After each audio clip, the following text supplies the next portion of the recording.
This is also a question from the seminary girls, and I'm going to read it and I'm going to address it, even though it's really not my department.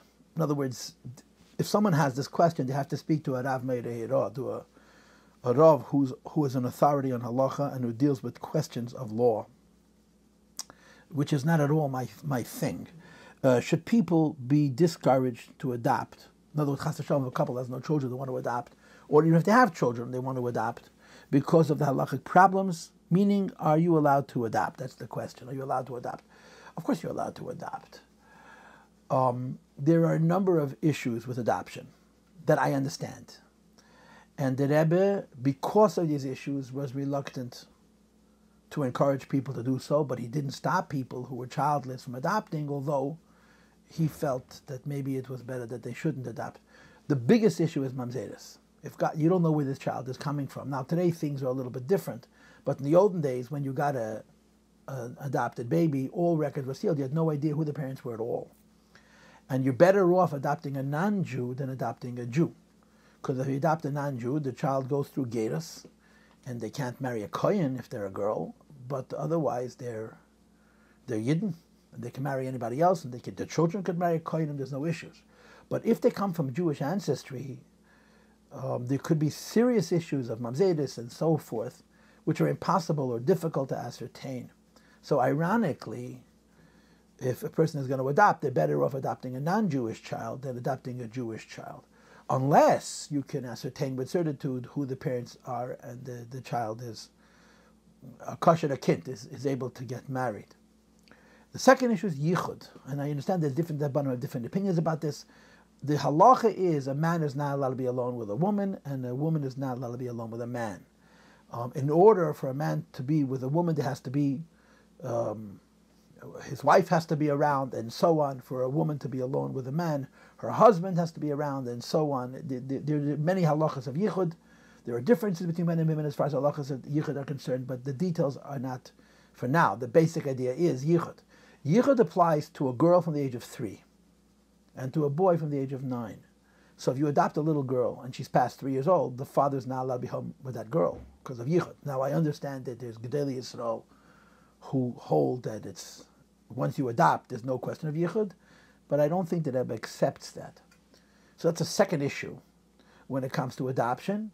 Now obviously, if a couple is choosing whether to adopt a boy or a girl, it's preferable from this perspective only to adopt a girl because the mother's going to spend much more time with the little girl than the father will. In other words, if it was a boy, the mother would probably be around the boy more than the father would, and there would be an issue of yichud once that boy turned 9 years old. So these are the problems with adoption. So the question you're asking is very powerful. Should a couple who has no children not adopt? I have no capacity to understand the pain of being childless. I have no ability to understand it. I don't. And in order to answer this question, you have to have a full understanding of what it means not to have children, to have an empty nest. And only then can you have sufficient sensitivity to feel the pain of that man and that woman who are living their lives without children. And only then could you begin to approach answering this question.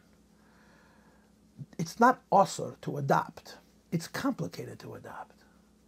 And to tell people who have no children, who could bring a baby into the world and raise as their own, and literally raise them as their own, and that child is going to grow up and they're going to be their parents, and to discourage it, to tell them no, maybe a rebbe could do that.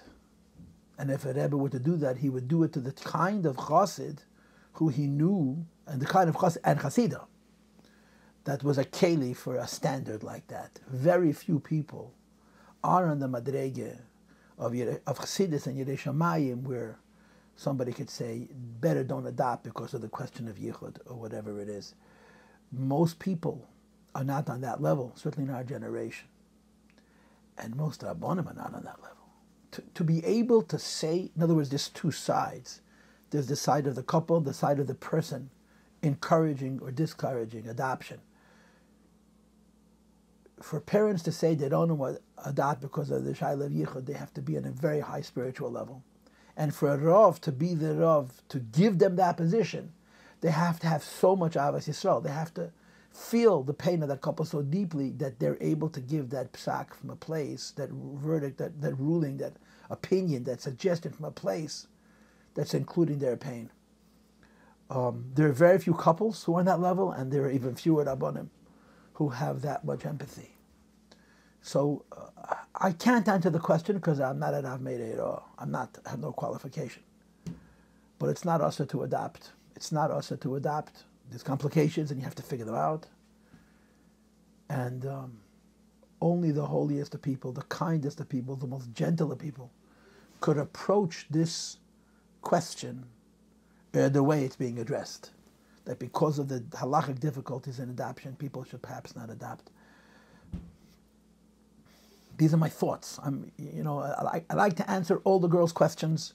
I made the decision to answer the questions that I didn't answer during the school year, so I'm answering this question. I'm not giving you a verdict. I'm not telling you what to do. I'm just conversing with you about the issue.